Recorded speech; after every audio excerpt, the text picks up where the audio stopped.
Này. Đây quá, bấm nha.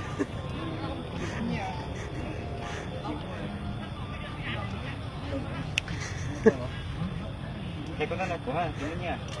Còn gì đâu, nếu tụi nó tay thì ôi chào nó nha. Thôi thôi. Biết hay là biết này biết bao nhiêu. Chỉ nghĩ là tôi bỏ nha. Biết không? Tôi bỏ lên leo. Sáng thì có thể chỉ nói biết không nào. Tôi sắc nó rồi. Dạ kìa.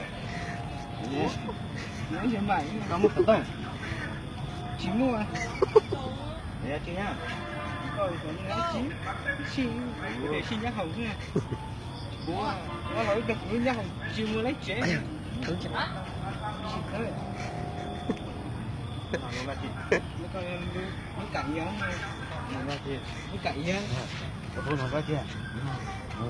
Nó còn có cậy gì? Nó còn lấy kìa. Cho lấy đũa ta xía nó. Tôi bỏ đùa hả? Vậy chả thấy chi thiệt luôn à? Chị bố ơi, còn nó tao chị tao cũng ngang. Vậy chả thấy chi á? Bố ơi.